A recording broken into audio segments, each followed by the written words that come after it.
अगर आप गरीब पैदा हुए तो ये आपकी गलती नहीं है, लेकिन अगर आप गरीबी मर गए ये आप ही की गलती है। बिल गेट्स की कहावत कौन है? ये बिल गेट्स आज दुनिया में कुछ भी खरीद सकते हैं। बिल गेट्स कोई द्वीप टापू तो छोड़ो, पूरा देश खरीदने का सामर्थ्य रखते हैं। बिल गेट्स एक ऐसे व्यक्ति जिनकी पूरी की पूरी धन संपत्ति बांट दी जाए तो पृथ्वी पर हर इंसान के हिस्से कई हजारों रुपए आ जाएंगे। नमस्कार, मैं Vivek Bindra, founder and CEO बड़ा बिजनेस.com। बिल गेट्स की कई गर्लफ्रेंड्स ने उनको छोड़ दिया, उनकी हर गर्लफ्रेंड उनको छोड़ के जाती थी। क्यों? आज उनकी कई कहानियों की बात करेंगे, कैसे वो बने। Ajit Doval, Tendulkar, Steve jobs, Warren Buffett, Singapore, Marwari, public speaking, habits of billionaires. आपने मेरे कई वीडियोस देखे, बड़े सराहे ये पिछले वीडियोस हमने डाले, हर वीडियो मिलियंस में गए हैं। आने वाले समय में सुंदर पिचाई, मुकेश अंबानी। क्या हुआ मुकेश अंबानी के जीवन में, कैसे वो आगे निकले अनिल अंबानी के मुकाबले। Textile industry, furniture industry, America आगे कैसे बढ़ा, वेनेजुएला क्यों डूब गया, और सिखों की कम्युनिटी भी बड़ी जबरदस्त कम्युनिटी है। अगर इस चैनल का एक भी वीडियो आपने छोड़ दिया, समझ लेना बौद्धिक विकास से नाता तोड़ लिया। एक के बाद एक पावरफुल वीडियोस दे रहा हूं। बिल गेट दुनिया के उन 3 लोगों में जिनका पर्सनल नेटवर्थ $100 बिलियन से ज्यादा है, लेकिन इतना बड़ा अरबपति होने के बावजूद अपने बर्तन वो खुद धोते हैं। बचपन के अंदर उनके पास एक सेकंड हैंड होंडा गाड़ी थी, गाड़ियां कभी नहीं थी, लेकिन अभी रिसेंटली उनसे किसी ने पूछा आपके पास कितनी गाड़ियां हैं, तो काफी देर सोचते रहे, बोले एग्जैक्टली तो याद नहीं है। बिल गेट्स का इंटेलेक्चुअल लेवल इतना अच्छा है कि अपने शुरुआती दिनों में उनके पास एक इंटरव्यूअर आया और उनसे उनके इंटरव्यू में पर्सनल सवाल पूछने लगा, आपकी माँ कैसा फील करती होगी, आपके पिता कैसा फील करते होंगे। और जब उनसे ऐसे बड़े एवरेज क्वेश्चन पूछे तो उसने इतना गुस्से में, उसको तो कुछ बोले नहीं, खुद को बाथरूम में जाके बंद कर लिया। अंदर इतना इरिटेट हो गए, बाथरूम से निकले नहीं जब तक बेचारे उसने माफी नहीं मांग ली ना, उस जर्नलिस्ट ने, तब तक बाहर नहीं आए। उनको एवरेज बातें पसंद नहीं, एक्सट्रीमली अपने ऊपर टफ रहते हैं, अपने एम्प्लॉयज के ऊपर भी बहुत टफ रहते हैं। और ये कहते हैं कि स्टीव जॉब्स और मेरे में एक चीज कॉमन है कि हमें हमेशा एक्सीलेंस पसंद है, और अपने कॉलीग और एम्प्लॉयज जो हमारे केवल एक्सटेंशन है, वही केवल कॉलीग्स एम्प्लॉयज वही हमारे एक्सटेंशन होते हैं जो हमारे बिहाफ पे काम कर सकते हैं। उनसे हाई क्वालिटी स्टैंडर्ड का डिमांड करना। स्टीव जॉब्स भी ऐसे ही थे, ये भी ऐसे ही थे। बिल गेट्स हायरिंग के मामले में बड़े, उनको क्या है कि वो कोई बहुत एक्सपीरियंस्ड आदमी नहीं चाहिए, उनको 2 चीजें देखते हैं, एक उनका पैशन हो कंप्यूटर को लेके, बस कंप्यूटर पर लगा रहे, दूसरा उसको कोडिंग आनी चाहिए, ज्यादा कुछ नहीं। क्योंकि वो कहते हैं कि ज्यादा एक्सपीरियंस्ड आदमी ले लो ना तो दिक्कत है कि वो अडेप्ट करता नहीं है, और फ्रेश माइंडसेट का हो तो वो अडेप्ट कर लेता है। 2 चीजें पक्की हो, कंप्यूटर से उसको प्रेम हो और दूसरा कोडिंग उसको अच्छे से आती हो। वो कहते हैं कि आलसी आदमी ढूंढ लो, आलसी आदमी को ले आओगे तो मुश्किल काम को करने का कोई आसान तरीका ढूंढ लेगा। चाइल्डहुड से इतने जीनियस थे, 15-16 घंटे रोज पढ़ा करते थे, और मां मेरी इनसे बड़ा नाराज हो जाती थी कि बिल गेट्स, भाई ऐसा है बिल, बच्चे बाहर जाके खेल ले, सारे बच्चे खेलते हैं, सब फिजिकल एक्टिविटी करते हैं, तू 15-15 घंटे पढ़ता है। बिल गेट्स मानते नहीं थे, उनको पढ़ने से कुछ एडिक्शन था, इतना पढ़ते थे, इतना पढ़ते थे। एक दिन मां ने सोचा इसके कमरे की बिजली उड़ा देती हूं, और कमरे की पूरी बिजली उड़ा दी, और सोचा कि अब जब पंखा चलेगा ना लाइट चलेगा तो बेचारा सो जाएगा। लेकिन मां तो मां होती है, आधी रात को देखने आई कि बिना पंखे के बेचारा सो कैसे रहा है पसीने में, और आके देख के हैरान हो गई कि बिल गेट्स अकेला एक कोने में पसीने से तरबतर बैठा हुआ और टॉर्च लेकर के किताब पढ़ रहा है। उस दिन मां को बहुत शर्म आई, और उस दिन मां को समझ में आया कि मेरा बेटा साधारण बच्चा नहीं है, ये एक प्रोडिजी है। प्रोडिजी मतलब सुपर जीनियस, एक ऐसा बच्चा जो कि अननेचुरली बहुत ज्यादा जीनियस हो। उसके बाद से उन्होंने कभी किताब पढ़ने के लिए उनको रोका नहीं। चर्च में भी बचपन के अंदर एक कंपटीशन हुआ था, जहां पे वर्ल्ड बुक एनसाइक्लोपीडिया पे कंपटीशन हुआ कि कौन पढ़ के 2000 से ज्यादा शब्द अब एक बार में अविरल लगातार बोलता जाए, धारा प्रवाह जिसको बोलते हैं। और उन्होंने फ्लॉलेसली बोला। 35 बच्चे थे, 6 से 12 साल की उम्र के, ये 8 साल के थे, लेकिन पहला जो रैंक मिला वो इन्हीं को मिला। 12 साल की उम्र में मोनोपोली गेम खेलते थे बचपन से, और कोई गेम पसंद नहीं इनको, बोर्ड गेम खेलना, मोनोपोली गेम खेलना। मैथ के कॉम्पिटिशन में कोई सवाल पूछे उससे पहले आंसर देते थे, सवाल को आधे में रोक करके आंसर देते थे, इतना तेज इनका मैथमेटिक्स के, ये शुरू से बहुत एडिक्शन था इनको। कोई भी इनसे पूछता बच्चों को बताओ कि क्या सिखाएं, बच्चों को बताओ कि क्या आप एडवाइस दोगे, बोला मैथ सिखा दो। मैथ में इतना तेज थे, और मां ने इनको शुरू से प्रैक्टिस करा दी थी कि बच्चे आसपास आके खेलते थे, सारे बच्चे सोसाइटी के मोहल्ले के आसपास खेलते थे आके, उन बच्चों को बोलती थी जो जीता उसको रिवॉर्ड दूंगी, जो हारा उसको पेनल्टी दूंगी। और मां की उस प्रैक्टिस से जीतने के चक्कर में, रिवॉर्ड लेने के चक्कर में, ये और ध्यान से मोनोपोली और बोर्ड गेम्स खेलते थे। 13 साल की उम्र में इन्होंने एक कंप्यूटर गेम बना दिया, टिक टैक टो। टिक टैक टो तो आपको मालूम होगा ना, जीरो काटा है जी। बचपन, कईयों का बचपन पीछे की बेंच पे बैठ करके टीचर बोलता रहा और टिकटॉक जीरो काटा लगा लगा के खेलते रहे। आपने और मैंने भी बहुत जीरो काटा खेला। वो एक्चुअली शुरू इसी ने किया था, बिल गेट्स ही है उस जीरो काटा का जन्म देने वाला। 14 साल की उम्र में इसने बेचारे ने मना कर दिया कि मैं स्कूल जाऊंगा नहीं। माँ ने पूछा क्यों? माँ हालांकि टीचर थी। माँ को बोला, माँ आप तो अच्छी टीचर हो लेकिन स्कूल में बच्चों को टीचर पढ़ाना आ जानती नहीं है, टीचर पढ़ा ही नहीं पाती, टीचर से ज्यादा तो मैं जानता हूं। माँ को बुरा लग गया क्योंकि माँ खुद टीचर थी, उसको ईगो हर्ट हो गई। माँ ने बोला नहीं नहीं ऐसा नहीं है, और पिता भी गुस्सा हो, मुंह पे फेंक के पानी मारा था बिल गेट्स की। उनकी बहन बताती है उनकी कहानी। लेकिन बिल गेट्स बाद में स्कूल गए, पर बाद में क्योंकि स्कूल जाकर के क्या करते थे, क्लास में बैठेंगे नहीं, कंप्यूटर रूम में बैठ जाते थे, कंप्यूटर लैब में वहां लगे रहते थे। कोडिंग इनको बहुत पसंद था, वहीं पीछे बैठ करके कंप्यूटर लैब में चुपचाप लगे रहते थे। तो मास्टर ने, हेड मास्टर ने बोल दिया अब तू कंप्यूटर क्लास में आएगा नहीं, और कंप्यूटर क्लास से बाहर निकाल दिया उसको। बोला कंप्यूटर लैब में तेरी एंट्री बैन है। तो थोड़े दिन के बाद क्या हुआ, अच्छा ये तो उदास था, पर थोड़े दिन के बाद उनके कंप्यूटर में एक वायरस आ गया, और वायरस आया तो आसपास शहर में कोई वायरस निकाल नहीं पाया। इसने बोला मैं वायरस निकाल दूंगा, लेकिन अगर तुमने मुझे, एक ही शर्त है, वापस कंप्यूटर क्लास में बैठने देना। उन्होंने बोला ठीक है। इसने कंप्यूटर का वायरस निकाल दिया, और उसके बाद से फिर ये कंप्यूटर क्लास में बैठने लगे, और वहाँ जा करके आराम से कंप्यूटर लैब में शाम को बैठ जाया करते थे। स्कूल इनकी कैपेबिलिटी समझ गया था कि कोडिंग में बहुत मास्टर है, चीज़ों को ऑटोमेट कर सकते हैं। तो उनको 14 साल की उम्र में बोल दिया कि हमारे स्कूल का टाइम टेबल अगर ऑटोमेट करके दिखाओ तो मज़ा आ जाए। उन्होंने पूरे स्कूल का, क्लासरूम का, टीचर का कॉम्प्लिकेटेड शेड्यूल, कौन से घंटे में कौन सा बच्चा किस समय कहाँ पढ़ेगा, कौन सा टीचर रेस्ट करेगा, कौन सा टीचर क्लास देगा, कब स्टूडेंट का गेम्स पीरियड होगा, इन्होंने बड़ा अच्छे से पूरा ऑटोमेट कर दिया पूरे स्कूल को 14 साल की उम्र में, सारे टाइम टेबल, सारे शेड्यूल को। और अपना तो जुगाड़ कर लिया, अपने आसपास जो उसके बेस्ट फ्रेंड्स थे ना, उनके बीच में अपनी सीटिंग अरेंजमेंट हर क्लास में कर दी। 15 साल की उम्र में सियाटल में बहुत ट्रैफिक हुआ करता था। ट्रैफो डेटा नाम का इसने सॉफ्टवेयर ऐसा बढ़िया बना दिया, कंप्यूटर प्रोग्राम तैयार कर दिया जिससे और पूरा का पूरा ट्रैफिक को ऑटोमेट कर सके, और ट्रैफिक कहीं जैम लगे ही नहीं। उसके लिए सरकार ने इसको $20,000 भी दिया था। 18 साल की उम्र में मैथमेटिक्स के कारण इसके 1600 में से 1590 पूरे के पूरे राज्य के अंदर हाईएस्ट आए थे। पिता ने इनको बोला तू हार्वर्ड चला जा, दुनिया का बेस्ट कॉलेज हार्वर्ड में जाके पढ़। ये हार्वर्ड गए और थोड़े दिन के अंदर हार्वर्ड छोड़ के आ गए। हार्वर्ड से ड्रॉप आउट हो गए, पर आगे चल के हार्वर्ड ने इनको कॉम्प्लीमेंट्री अपनी तरफ से ऑनररी, जिसको बोलते हैं डॉक्टरेट डिग्री भी दी। एक्सट्रीमिस्ट नेचर के हुआ करते थे, पढ़ने बैठेंगे तो पढ़ते रहेंगे, काम करने बैठेंगे तो काम करते रहेंगे, काम ऐसा करते रहेंगे कि वहीं ऑफिस में सो जाएंगे। 21 साल की उम्र में हार्वर्ड छोड़ के इन्होंने माइक्रोसॉफ्ट शुरू करी। 31 साल की उम्र में दुनिया के सबसे यंगेस्ट अरबपति बने। 13 साल तक लगातार वर्ल्ड रिचेस्ट रहे। 1995 से 2007 तक लगातार वर्ल्ड रिचेस्ट रहे। और इनफैक्ट फोर्ब्स ने 23 दफा दुनिया के सबसे बड़े अरबपतियों की रिपोर्ट छापी, और 23 में से 17 बार दुनिया के सबसे अमीर आदमी बिल गेट्स को ही बताया। इतना भयंकर फोकस, टाइटल आपने ठीक पढ़ा, इनकी हर गर्लफ्रेंड इनको छोड़ देती थी। ठीक बात है। एक्चुअली इनका बचपन का दोस्त था स्टीव बामर। ये उसको बोले स्टीव भाई, बोले हाँ बिल भाई। यार स्टीव भाई जिंदगी में सब कुछ है, अच्छी कंपनी बना ली, माइक्रोसॉफ्ट बना ली, इतने बड़े अरबपति बन गए, अच्छा लग रहा है सब कुछ, लेकिन यार मेरी कोई सोशल लाइफ नहीं है। तो स्टीव भाई बोले चिंता मत कर, तो एक काम कर, आज तैयार व्यार हो गया, तेरे को मैं नाइट क्लब में लेके चलता हूँ और वहाँ जाके पार्टी करेंगे। क्या करेंगे? पार्टी करेंगे। हाँ, तो बिल गेट्स भी तैयार होगा और ठीक है जी पार्टी करेंगे, हैं जी। और बोला मैं तुझे एक सुंदर देवी जी से मिलवाऊंगा, उसके साथ डेट पे जा, थोड़ा वाइन एंड डाइन कर, तेरे को अच्छा लगेगा। इसने कहा बिल्कुल ठीक है जी।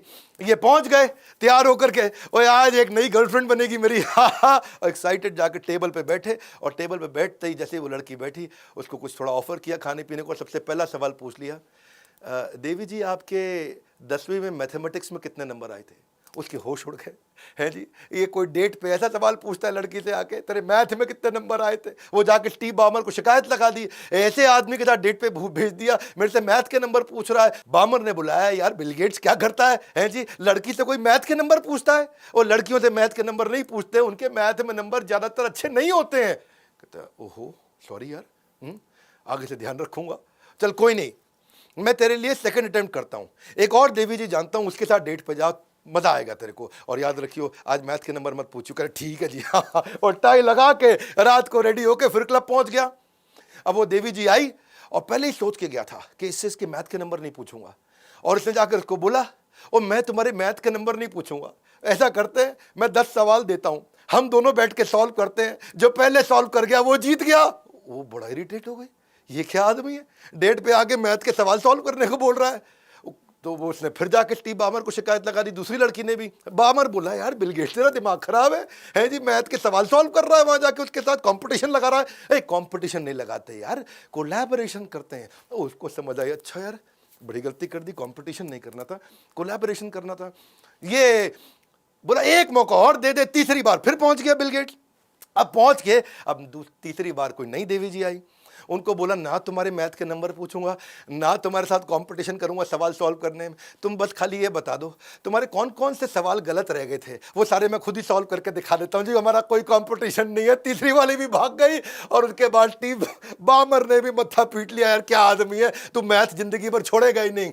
ये थे बिल गेट्स। और फाइनली उन्होंने बोल दिया कि भाई ऐसे मुझे कोई गर्लफ्रेंड नहीं मिलेगी, ना मेरा ऐसे किसी के साथ चलेगा। और ये तब तक चला जब तक उनको मेलिंडा नहीं मिल गई। उनकी अपनी कंपनी में मेलिंडा काम करती थी, जिनके साथ उनका जीवन आगे बढ़ा। लेकिन वैसे अभी तक तो केवल उनकी गर्लफ्रेंड ही उनको छोड़ के जाती थी, पर अभी न्यूज में पता चला है कि मेलिंडा भी उनको 27 साल के बाद छोड़ के चली गई, डिवोर्स हो रहा है इनका।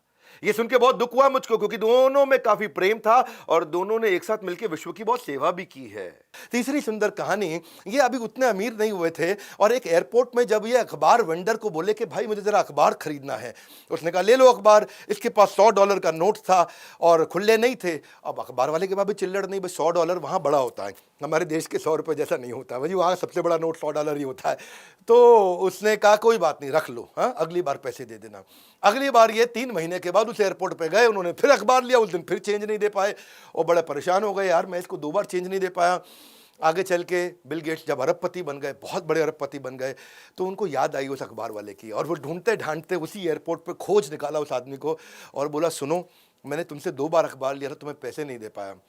उसने कहा हाँ ठीक बात है। बोले अब मैं दुनिया का सबसे बड़ा अरबपति हूँ, मांगो तुम मुझसे क्या मांगना चाहते हो। अखबार वाले ने बोल दिया मैंने तुम्हारी तब मदद करी थी जब मैं गरीब था और तुम्हारे पास भी पैसे नहीं थे, लेकिन तुम मेरी अब मदद करने आए हो जब तुम इतने अमीर बन चुके हो, इसलिए मेरी मदद तुम्हारी मदद से ज़्यादा बड़ी है, मुझे तुमसे कुछ नहीं चाहिए। और खुददारीपन के चलते उस वेंडर ने बिल गेट्स से कुछ पैसा नहीं लिया। तो आगे चल के कुछ दिनों के बाद, हालांकि बिल गेट्स बड़े चिंतित हुए इस बात को सुन के, वो कुछ कर नहीं पाया उस वेंडर के लिए। किसी ने उनसे पूछ लिया बिल गेट्स आप सबसे अमीर आदमी हैं, क्या आपसे भी ज़्यादा अमीर कोई है? हाँ वो अखबार का वेंडर मुझसे ज़्यादा अमीर है, क्योंकि आज भी उसके 2 अखबारों के कर्ज तले में दबा हुआ हूँ। काइंडनेस और जेंटलनेस क्लेवरनेस से पहले आती है।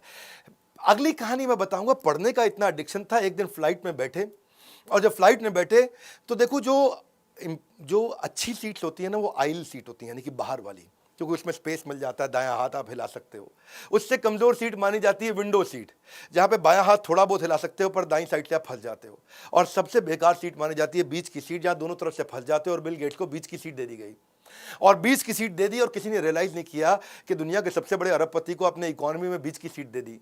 पायलट को पता चला, वो आया जी पीछे आ करके अपने क्रू के साथ माफ़ी मांगने लगा, ओहो आप तो बिल गेट्स हो जी, हमसे गलती हो गई, आइल सीट कोई भी चूज़ कर लो जी, मैं आपके लिए अरेंज कर देता हूँ। तो बिल गेट्स तब किताब पढ़ रहे थे अपनी। बोले देखो प्लेन टेक ऑफ करने लगा है, मैं किताब खोल चुका हूँ, अब मैं उठ करके अगर अपनी सीट बदलूंगा और जाके अनसेटल होऊंगा तो वो सब करने के चक्कर में मेरे 5 पेज कम हो जाएंगे, और it's only a loss of 5 pages if I change my seat. यहाँ रह करके भी मैंने पढ़ना है और मैं आराम से पढ़ लूंगा, अब तो मैं सेट हो चुका हूँ, मुझे पढ़ने दीजिए। बिल गेट्स का इतना फोकस, लॉस ऑफ 5 पेजेस, ये मेरे लिए बड़ी इंस्पायरिंग स्टोरी थी। वो एक शुरू में नोटोरियस बॉस हुआ करते थे, बाद में नोटवर्दी बिजनेसमैन बने। शुरू के टाइम पे पॉल एलन के साथ जब उन्होंने कंपनी चालू करी तो रात को 12 बजे, क्योंकि वो बड़े एम्प्लॉयज़ पे कठोर थे, रात को 12 बजे, 1 बजे, 2 बजे बड़ी खतरनाक ईमेल्स भेजा करते थे कि तूने दुनिया का सबसे स्टूपिड कोड लिखा है, ऐसा करके डांटने की ईमेल्स लिखा करते थे। लेकिन जब उससे लोग पूछते तुम इतना कठोर क्यों हो, बोला कठोर तो हूँ लेकिन स्टीव जॉब जितना कठोर थोड़ी हूँ, वो तो मेरे से भी ज़्यादा गुस्सैल आदमी है। तो शुरुआत के दिनों में बिल गेट्स ये मानते हैं कि शायद मैं उतना एम्प्लॉय फ्रेंडली नहीं था, बड़ा माइक्रो मैनेज किया करता था लोगों को, उनकी अटेंडेंस चेक करता था, ये कौन आया, ये कितने बजे आया, ये कितने बजे निकला, ये 6 बजे का टाइम है, डॉट 6 बजे निकल गया, और ये 6:05 पे निकला, और बिल्कुल रुकते नहीं, बड़ा माइक्रो मैनेज करते थे। तो उनके दोस्त स्टीव बामर ने भी आगे चल के बोला, पॉल एलन ने भी बोला यार ऐसे मत किया कर, क्या कर रहा है, एम्प्लॉयज अच्छा नहीं लगता है, इतने एम्प्लॉय काम करते हैं, आने जाने का टाइम ही चेक करता रहता है। इसने कहा ठीक है यार, ये बड़ा बुरा मान रहे हैं जी, मेलिंडा भी बुरा मान रही है। तो इसने क्या किया, इसने लोगों की सारी नंबर प्लेट याद कर ली गाड़ियों की, और नंबर प्लेट याद करके पार्किंग में जाके चेक करता था किसकी गाड़ी कितने बजे आई। आगे चल के जब इसका केबिन बड़ा हो गया तो अपनी खिड़की भी ऐसी लगा निकाली जिससे सारी गाड़ियों के नंबर प्लेट याद किया करता था कि कौन टाइम से आया, कौन टाइम से गया, और इसको लगा कि अब तो किसी को पता भी नहीं चलेगा और मैं चेक भी कर लूँगा इस तरह। बाद में चल करके बिल गेट्स को जब रियलाइज़ हुआ तो उसने अपने आप को काफ़ी इम्प्रूव भी किया। एक और उन्होंने हमेशा बोला है कि मैं गाली देने की बहुत आदत थी। हाँ, वो एक एफ वर्ड होता है ना गाली का, FU-K ऐसा करके एक वर्ड आता है जो गाली देते हैं लोग काफ़ी। मैं हमेशा प्रार्थना करता हूँ कि हमें देश का चरित्र निर्माण करना इस चैनल पे, तो हम कोशिश करते हैं कि हम अच्छी बातें बताएं, पर बिल गेट्स मानते थे कि उनके अंदर ये कमी थी। वो हर स्पीच के अंदर, हर मीटिंग के अंदर F word, FU, F this, F that बहुत बोला करते थे। तो उन्होंने बाद में अपना एक सेक्रेटरी बिठा लिया कि तू गिना कर भाई कितनी बार गाली दी है, मैंने इसको कम करा दूं। वो सेक्रेटरी ने गिन के बताना शुरू किया। सबसे लोएस्ट नंबर ऑफ गाली इसने मीटिंग में 4 बार दी थी, वो इसका लोएस्ट था। लेकिन इनकी ज़िंदगी तब बदली जब मेलिंडा इनकी लाइफ में आ गई, जिसने उनको हायर पर्पस, हायर कॉज और जीवन के अंदर एक नाइसनेस, एक कैरेक्टर को बिल्ड करके दिखाया। और ये मेलिंडा के चलते ही आगे चल के NGO भी बनाई है। टाइम को वैसे बहुत वैल्यू करते हैं, शुरू से टाइम को बहुत वैल्यू करते हैं कि no matter how much money you have, you can't buy more time. No, आप ज़रा टाइम तो खरीद ही नहीं सकते, पैसा कितना भी हो आप टाइम नहीं खरीद सकते। सी बेसिकली ये कहते हैं कि मैं हर एक से मीटिंग नहीं करूंगा, मैं ज़्यादा लंबी मीटिंग नहीं करूंगा, मैं बहुत शॉर्ट मीटिंग करूंगा, बहुत क्विक मीटिंग करूंगा, लेंदी डिस्कशन मैं पसंद नहीं करता। इतना प्रेम करते अपने काम से कि वहीं ऑफिस के अंदर सो जाते। इन्होंने ज़िंदगी के अंदर केवल 5 छुट्टियां ली। 33 साल इन्होंने माइक्रोसॉफ्ट को चलाया, 33 साल ये माइक्रोसॉफ्ट के CEO थे, पर छुट्टी 5 बार ली। पहली छुट्टी इन्होंने 1 जनवरी 1994 को मेलिंडा से शादी के टाइम पे ली। दूसरी छुट्टी इन्होंने 10 जून 1994 को ली, उस दिन ये बहुत दुखी थे, इनकी मां का देहांत हो गया। तीसरी इन्होंने 26 अप्रैल 1996 को ली, जब इनकी बेटी का जन्म हुआ। उसके बाद चौथी छुट्टी 1999 में जब बेटे का जन्म हुआ, और पांचवी जब दोबारा बेटी का जन्म हुआ 2002 में। बिल गेट्स जिंदगी भर इकॉनमी में फ्लाई करते रहे। ये तब तक इकॉनमी में फ्लाई करते रहे जब तक इनका प्राइवेट जेट नहीं आया। ये बोलते थे कि भाई टाइम तो उतना ही लगता है, बिजनेस में बैठूं, इकॉनमी में बैठूं, उतरने का टाइम तो सेम ही है। और अगर मैं बहुत लंबा या बहुत मोटा होता तो बिजनेस क्लास में जाता, नहीं तो मेरे चक्कर में बाकी लोग भी बिजनेस क्लास मांगेंगे। हमारे यहाँ कंपनी की सबकी पॉलिसी है, सब इकोनॉमी में जाएंगे। तो पैसा बचाने के बहुत बहुत ध्यान रखते थे, रुपया पाई बचा के चला करते थे। इन्होंने हमेशा माना है कि मैं 10 में से 9 डिसीजन ठीक लेता हूं, 1 गलती कर देता हूं, पर मुझे कोई दिक्कत नहीं है, वो 9 के कारण मेरी प्रोग्रेस बहुत हो जाती है। तो risk of taking wrong decision is preferable to a terror of indecision. हाँ, इनडिसीजन मतलब डिसीजन ना लेना बहुत खतरनाक है। और हर बैड डिसीजन के अगेंस्ट ये डजन्स ऑफ गुड डिसीजन जरूर लिया करते थे। और अपनी गलतियों से बहुत सीखते थे, इनोवेशन पे बहुत फोकस करते थे, PR बहुत करते थे, ये इनकी ताकत थी। तो उनकी 5 गलतियां जो ये मानते हैं, उनमें से एक गलती थी कि ये कंट्रोल ऑल्ट डिलीट इन्होंने बनाया कंप्यूटर को लॉक करने के लिए। जबकि लाइनेक्स में क्या था, खाली सुपर और L दबा लो तो लॉक हो जाता था, पर मैक में क्या था, एप्पल में सिंगल की था लॉक करने का। इन्होंने बोला यार मैंने बड़ा कंज्यूमर अनफ्रेंडली बना दिया, कंट्रोल ऑल्ट डिलीट है, दूर दूर उंगलियां दबा के करना पड़ता है। दूसरी गलती ये मानते हैं कि SaaS और क्लाउड कंप्यूटिंग और प्रोजेक्ट मैनेजमेंट के जो कम्युनिकेशन के जो प्लेटफॉर्म्स थे, हमने उसको प्रायोरिटी नहीं रखा माइक्रोसॉफ्ट में, वो गूगल और अमेजॉन ने हमसे पहले बना दिया। तीसरी ये गलती मानते हैं कि हमारा जो विंडोज ऑपरेटिंग सिस्टम है वो बाकी सब जगह सारे ऑपरेटिंग सिस्टम छोटे होते जा रहे थे, मशीन छोटी हो रही थी, मोबाइल छोटे हो रहे थे, और हमारे कंप्यूटर्स के साइजेस बढ़ते चले जा रहे थे। इस चक्कर में जब तक ये मोबाइल में भी पहुंचे, ये लेट पहुंचे मोबाइल के अंदर, और मोबाइल को भी नहीं मैनेज कर पाए, क्योंकि इनके यहां सब कुछ हमेशा बल्कि रहा है। चौथी गलती ये मानते हैं कि माइक्रोसॉफ्ट भी इंटरनेट टेक्नोलॉजी में लीडर बन सकता था, लेकिन ये क्या किया इन्होंने, ये अपने ब्राउजर वर्जन ठीक करते रहे और गूगल यूजर एक्सपीरियंस ठीक करता रहा इंटरनेट टेक्नोलॉजी में। गूगल ने इंटरनेट का राजा बन गया। जो पर्सनल कंप्यूटर के मामले में दुनिया का राजा माइक्रोसॉफ्ट था, ऐसे ही इंटरनेट एक्सपीरियंस के मामले में दुनिया का राजा गूगल बन गया। और गूगल ने बहुत तेज गेम चेंज किया, माइक्रोसॉफ्ट ने उस पर ध्यान नहीं दिया, और ये ब्राउजर वर्जन ठीक करते रहे, यूजर एक्सपीरियंस पे फोकस नहीं कर पाए। पांचवी गलती ये मानते हैं कि मैं पॉलिटिकल पार्टीज के साथ रिश्ता नहीं बना पाया। यूएस के अंदर पॉलिटिकल पार्टीज के साथ लॉबिंग नहीं कर पाने के कारण इनके ऊपर बहुत नाम खराब हुए। ये कहते थे अपने लिए, कंपनी के लिए, पॉलिटिक्स अपनी तरफ है, माइक्रोसॉफ्ट को अकेला छोड़ दो, हम माइक्रोसॉफ्ट हैं, हम अकेले चलेंगे, हमें किसी की जरूरत नहीं।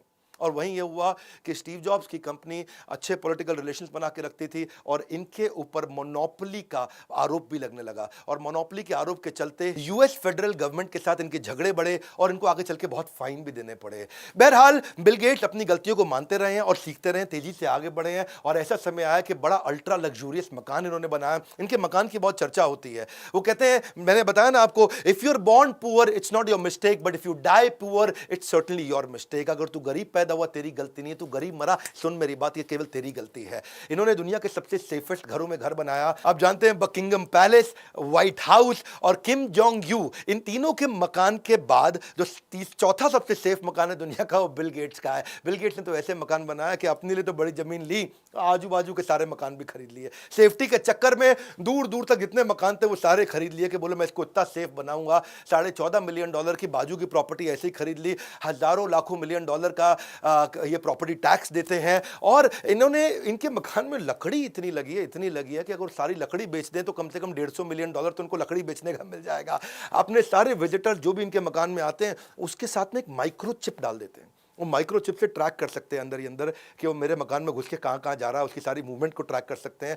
Flood proof, cyclone proof, earthquake proof, heat proof, cold proof, हर चीज़ का प्रूफ। ज़बरदस्त मकान उन्होंने बनाया। इनके घर के अंदर इलेक्ट्रीशियन, प्लम्बर, कारपेंटर, तरह तरह के chef, gardener, house keeping, security guard, CCTV camera operator, इनके doctor, physiotherapist, fitness trainer, dietitian, general practitioning जो डॉक्टर्स होते हैं, वो सब मिला के लगभग 1200 एम्प्लॉई है इनके मकान के अंदर है जी। आज तक मुकेश अंबानी के बारे में जानते थे, उनके मकान के बारे में 2-4 लाइन और बताऊं।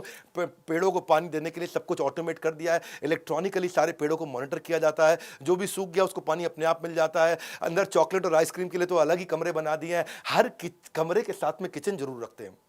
इनको ना गर्म खाने का शौक है और मकान इतना बड़ा है कि अगर एक किचन से दूर के कमरे में अगर खाना लेके जाना ठंडा हो जाता है। और गर्म खाने के शौकीन होने के चलते आज जिस कमरे में बैठा हूं उसी के किचन से मेरा खाना बन के आएगा। हाईटेक सेंसर सिस्टम पूरा बना दिया है सर्दी गर्मी को मैनेज करने के लिए। प्राइवेट बीच अपने घर के साथ बना लिया जिसकी रेत को कैरेबियन आइलैंड से हर साल इंपोर्ट करके रेत भी बाहर से लेकर के आते हैं। और सारी जितनी हैंगिंग पेंटिंग्स हैं, अगर किसी से बोर हो जाएं तो पेंटिंग्स चेंज हो जाती हैं अपने आप ऑटोमेटिकली। जिस तरीके का मूड हो वैसी सारी पेंटिंग्स लग जाती हैं। उसके लिए तो उन्होंने $1.5 मिलियन अलग से उसी पे खर्च कर दिया। प्राइवेट थिएटर बना रखा है, उसके अंदर पॉपकॉर्न वेंडिंग मशीन भी लाओ भाई पॉपकॉर्न, ओए आराम से आओ भाई मिलिंडा मूवी देखेंगे है जी। हम ये बात सिंगम नहीं चलती बॉलीवुड की। और उसके अलावा कार्बन एमिशन के चक्कर में एक बार किसी ने पूछ लिया इनसे कि तुम तो प्राइवेट जहाज पे घूमते हो, कार्बन की बात करते हो, से कितना तुम तेल तुम फूकते हो प्राइवेट जहाज में, कितना कार्बन एमिशन हो रहा है। तो उसने बताया कि मैं साल का $7 मिलियन यानी कि 50 करोड़ रुपए यानी कि 3 गुना ज़्यादा खर्च करता हूं, इसलिए कि मेरे तेल से कार्बन एमिशन ना हो, मैं महंगा वाला तेल इस्तेमाल करता हूं। बिल गेट्स तो बिल गेट्स हैं। फिलैंथ्रोपी के मामले में, समाज सेवा के मामले में बहुत आगे निकल गए, एक्चुअली सिग्निफिकेंट डिफरेंस क्रिएट किया। बिल गेट्स के बारे में कोविड के टाइम पे कभी कभार कुछ इनके ऊपर दोषारोपण भी होता रहा, पर एक बात सच है कि बिल गेट्स और मेलिंडा गेट्स फाउंडेशन दुनिया के सबसे बड़े चैरिटी फंड्स में से है और प्राइवेट फाउंडेशन में वर्ल्ड के सबसे बड़ों में से हैं। 2000 में उन्होंने बनाया था। $1 बिलियन हर साल खर्च कर देते हैं गरीबी पे, भूखमरी पे, बीमारियों पे और एजुकेशन पे। माइक्रोसॉफ्ट जो है ये हर साल एक बिड भी लॉन्च करता है कि कौन इस फाउंडेशन को सबसे ज्यादा दान देगा। जो सबसे ज्यादा दान देगा उसको बिल गेट्स अपना घर घुमा के दिखाएंगे हैं जी, उसको घर में लेके जाएंगे, घुमाएंगे। आपको भी बिल गेट्स के घर जाना है तो उनको दान दे देना जा सकते हो। वैसे अच्छा इस समय कोविड के टाइम पे यही दान देना चाहिए। मैं भी कंटिन्यूसली प्रयास करता हूँ, कोशिश करता हूँ अपने दान के बारे में बात ना करूँ, लेकिन लगातार प्रयास करता हूँ। अपने दोस्त वॉरेन बफे को भी साथ ले लिया, भाई तू भी 90% दान देगा, मैं भी 90% सारा पैसा दान दे दूंगा। अपने बच्चों को केवल $10 मिलियन दे रहे हैं, अपनी टोटल वेल्थ का केवल फ्रैक्शन है। आप जानते हैं बिल गेट्स का नेटवर्थ $129 बिलियन। $129 बिलियन मतलब समझो 10 लाख करोड़ रुपया। ऐसा समझो बच्चों को कितना दिया, 10 लाख करोड़ है, 10 लाख करोड़ का 10% 1 लाख करोड़ बच्चों को दे सकते थे, नहीं दिया। 10 लाख करोड़ में से 1 लाख करोड़ नहीं दिया, कोई नहीं। 10,000 करोड़ दे देते, नहीं दिया। 1,000 करोड़ दे देते, नहीं दिया। 100 करोड़ दे देते, नहीं दिया। हर बच्चे को उन्होंने केवल 70 करोड़ रुपए दिया। उन्होंने कहा बच्चों को ज्यादा पैसा देने की जरूरत नहीं है। 10 लाख करोड़ की नेटवर्थ में बच्चों को केवल 70 करोड़ दिया, बाकी पूरा पैसा दान में दे रहे हैं। बिल मेलिंडा गेट्स फाउंडेशन इन्होंने तब शुरू किया था जब इन्हें पता चला कि अफ्रीका के अंदर दस्त और उल्टी से बच्चे मर जाते हैं। डायरिया बोलते हैं उसको, शायद हैजा भी बोलते होंगे, कि लूज मोशन से बच्चे मर सकते हैं। इन्होंने अमेरिका में सुना नहीं था बात ये। एक्चुअली इनके लिए ये अनयूजुअल था। जैसे कोई आपको बोले संडे के बाद ट्यूसडे आ गया, आप कहोगे अरे पागल है क्या, संडे के बाद मंडे आता है, ट्यूसडे नहीं आता। ऐसे ही जैसे इनको पता चला कि दस्त उल्टी के कारण कोई बच्चा मर गया तो उनको लगा यार अमेरिका में कभी ऐसा नहीं हुआ आज तक, हम आज इतनी उम्र हो गई हमारी और आज तक हमने कभी सुना नहीं। तो इसलिए तब इन्होंने डिसाइड किया कि बिल मेलिंडा गेट्स फाउंडेशन की मदद से अफ्रीका में, इंडिया में, थर्ड वर्ल्ड कंट्रीज में जाके हम काफ़ी काम करेंगे। और फिर ऐसा ही हुआ, ये यहाँ पे आए, इन्होंने एचआईवी के ऊपर भी इंडिया में काफ़ी काम किया, 6 लाख नए इन्फेक्शन एचआईवी के होने से बचा लिए और पोलियो को ख़त्म किया। 23 लाख वॉलंटियर उन्होंने बनाए जिससे 17 करोड़ बच्चों को पोलियो की दवाई दी। और 2014 में खुशखबरी ये है कि डब्ल्यूएचओ ने अनाउंस किया कि इंडिया कंप्लीटली पोलियो फ्री हो चुका है। एक्चुअली इन्होंने बिहार और उत्तर प्रदेश पे फोकस किया क्योंकि 30 करोड़ की पॉपुलेशन वहीं थी, और बिहार और उत्तर प्रदेश से शुरू करता हूँ। ये विजनरी रिस्क टेकर भी रहे हैं, इन जिंदगी में बड़े बड़े रिस्क भी लिए हैं इन्होंने। माइक्रोसॉफ्ट अपने कॉम्पिटिशन को इसीलिए खत्म कर सका क्योंकि रिस्क लेकर के they always used to think ahead of time. इनकी एक कहावत है, वो क्या है, अगर आप आगे रहना चाहते हो तो आगे की सोचो। अंग्रेजी में क्या बोलते हैं, if you want to get ahead in business think ahead. बड़ा ये मेरे लिए पर्सनल इंस्पिरेशन है, ये कहावत मुझको बहुत पसंद है। अगर आगे रहना चाहते हो तो आगे की सोचो। हमने भी ये बड़ा बिजनेस में प्रयास किया, इसलिए हम भी कैटेगरी क्रिएटर हैं। बहरहाल ये कहते हैं कि मैं $1 मिलियन या $100 मिलियन मैं कितना भी इन्वेस्ट करूंगा, डेटा बहुत एनालाइज करता हूं, मुझको डेटा एनालाइज करना बहुत पसंद है। तो डेटा एनालाइज करके ही रिस्क लेते हैं। और ये क्या कहते हैं, मैं इनके 5 रिस्क बताता हूं जिंदगी के सबसे बड़े। ये कहते हैं कि sometimes to do big you have to take big risk also. पर इनके कैलकुलेटेड रिस्क, पहला रिस्क इन्होंने लिया जब इन्होंने हार्वर्ड को छोड़ दिया और हार्वर्ड ने आगे चल के इनको ऑनररी डॉक्टरेट भी दिया। दूसरा रिस्क इन्होंने लिया 1980 में जब इनकी आईबीएम के साथ डील हुई। इन्होंने अपना ऑपरेटिंग सिस्टम बना दिया था माइक्रोसॉफ्ट का, और आईबीएम ने बोला भाई बिल्लू भैया तुम्हारा ऑपरेटिंग सिस्टम बहुत बढ़िया, हमको दे दो। बोले दे देंगे। बोला कितना पैसा? तो ये सब बड़े खुश हुए, स्टीव बामर, इनके साथ के सब लोग बहुत खुश हुए कि भाई सॉफ्टवेयर आईबीएम ले जाएगा, अपने कंप्यूटर में डालेगा और हमको बहुत पैसा मिल जाएगा। बोले नहीं नहीं नहीं नहीं, हर कंप्यूटर का अलग पैसा लूंगा। सुनिए मेरी बात, एक साथ पैसा नहीं चाहिए। हर कंप्यूटर पे जब जब तुम अपने आईबीएम के अंदर मेरा सॉफ्टवेयर यूज करोगे, मुझको रॉयल्टी फीस चाहिए, और तुमको ही नहीं बाकी सबको भी बेचूंगा आगे चल के। और इस रॉयल्टी के चलते इन्होंने जिसने मशीन बनाई, जिसने कंप्यूटर बेचा, उसके अंदर सॉफ्टवेयर इनका और इनको रॉयल्टी फी मिलती रही। वो रिस्क था। आईबीएम हो सकता है इनको डील को मना कर सकता था, इनके सारे पार्टनर दोस्तों ने बोला था, एम्प्लॉयज ने बोला था अरे एक बार में पैसा ले लेना, मुझे मारेंगे जिंदगी में। लेकिन इन्होंने एक मुश्त ना लेने की जगह रॉयल्टी का फोकस किया तो पूरी दुनिया कैप्चर कर गए। तीसरा इनका रिस्क था कि इन्होंने, एप्पल ने जब अपना ऑपरेटिंग सिस्टम 84 में लॉन्च किया, सबने बोला तू अलग कर भैया, तेरा चलेगा नहीं, एप्पल बहुत तेज आदमी है, स्टीव जॉब्स है वहां पे। लेकिन इन्होंने उसके साथ ही अपना भी ऑपरेटिंग सिस्टम लॉन्च कर दिया, और इनका ऑपरेटिंग सिस्टम ओपन मॉडल पे काम करता था, जबकि एप्पल केवल एप्पल की मशीन्स पे चलता था, और इसके कारण इनको सफलता मिली, और ये पर्सनल कंप्यूटर में 90% मार्केट लेगा। चौथा रिस्क इन्होंने, जब 2008 में माइक्रोसॉफ्ट को छोड़ करके स्टीव बामर के हाथ में कंपनी पकड़ा करके इन्होंने मेलिंडा गेट्स, जो बिल मेलिंडा गेट फाउंडेशन इतनी एनजीओ चलाने के लिए चले गए थे, वो रिस्क था। लेकिन स्टीव बामर और उसके बाद हमारे इंडिया के सत्या नडेला, माइक्रोसॉफ्ट आज भी अच्छा चल रहा है। 5वां रिस्क इनका था कि जब इन्होंने $5.5 बिलियन पोलियो के लिए खर्च किए थे, उसमें काफी पैसा इंडिया में इन्होंने लगाया था। $5.5 बिलियन, आप भी समझ सकते हैं मेरी बात को। लगभग 35-40 हजार करोड़ रुपया इन्होंने पोलियो को खत्म करने लगाया, जिसमें बड़ा रिस्क भी था, कोई गारंटी नहीं थी। लेकिन केवल वो लोग बहुत दूर तक जाते हैं जो लगातार सीखते हैं। ये अपने डेटा को एनालाइज करके लगातार सीखते भी रहे, सीखने की आदत इनकी जबरदस्त। 5 से 7 किताबें ये हर टॉपिक पर जब बोलना पड़े तो पढ़ लेते हैं। 50 से 100 किताबें हर साल पढ़ लेते हैं। जब बच्चे इनके साथ हॉस्टल में डॉर्मेट्री के अंदर प्लेबॉय पढ़ा करते थे तो उस समय ये फॉर्च्यून मैगजीन पढ़ते थे कि दुनिया के सबसे बड़े अरबपति कौन है। एक्चुअली टी बामर से कॉलेज में इनकी दोस्ती भी, फॉर्च्यून मैगजीन इनको जब पढ़ते हुए देखा ना, तभी उनकी दोस्ती भी हो गई थी। और ये थिंक ब्रेक भी लेते हैं, हर साल 1 हफ्ते की थिंक ब्रेक लेते हैं, और उस 1 हफ्ते में केवल किताबें पढ़ते हैं और कुछ नहीं पढ़ते, कुछ नहीं करते हैं। सीखने वाला व्यक्ति जीतता है, ये बात समझ लीजिए। दुनिया का हर लीडर एक बहुत जबरदस्त रीडर है, बहुत जबरदस्त लर्नर है। हमने इसको आईबीसी के अंदर इनको घोट करके डाला है। आईबीसी के ऊपर अगर आप चाहते हैं कि आईबीसी मॉडल क्या है, इसके ऊपर वीडियो भी बनाऊंगा। एक आईबीसी मतलब, अगर जिंदगी में कोई भी तुम्हें बिजनेस करना है ना, एवरीथिंग अबाउट एंटरप्रेन्योरशिप की जगह आईबीसी के बारे में पता कर लो। माल को बेचें कैसे, पर्सनालिटी कैसे डेवलप करें, डिजिटल मार्केटिंग कैसे करें, कस्टमर से follow up, lead generation, digital influencer कैसे बने, आपको कैसे एक यूट्यूबर बन सकते हो, speaking skill, presentation skill, digital entrepreneurship, selling skills, आपको closing technique, generating lead. Basically हमने एवरीथिंग अबाउट एंटरप्रेन्योरशिप और सारे कोर्सेज के साथ हैंड होल्डिंग आईबीसी की शुरू करी है। आईबीसी को ना बेसिकली हम रगड़ देते हैं। क्या करते हैं, उसको रगड़ देते हैं। इतना ट्रेन करेंगे भैया तुमको, इतना ट्रेन करेंगे, इतना तुमको लगा करके दबा के ट्रेन करेंगे कि जब तक तुम अपना बिजनेस नहीं चालू कर दोगे, जब तक अपने बिजनेस को एस्टैब्लिश नहीं करोगे, तब तक हम तुमको ट्रेन करते रहेंगे। और इसमें कॉर्पोरेट एटिकेट के ऊपर, ईमेल एटिकेट पे, ड्रेसिंग एटिकेट पे, एलिवेटर एटिकेट, कोई भी प्रकार की एटिकेट वो सारी सिखाएंगे। हमने एक ऐसा सीएमएस लॉन्च कर दिया कि अगर आपको कोई दिक्कत आ रही है तो आपको सेम डे रेजोल्यूशन करते हैं, आपको लर्निंग इक्वल टू अर्निंग में आगे पहुंचाते हैं। 5 लाख से ज्यादा लीड अपने आईबीसी को देते हैं ताकि they can make also money.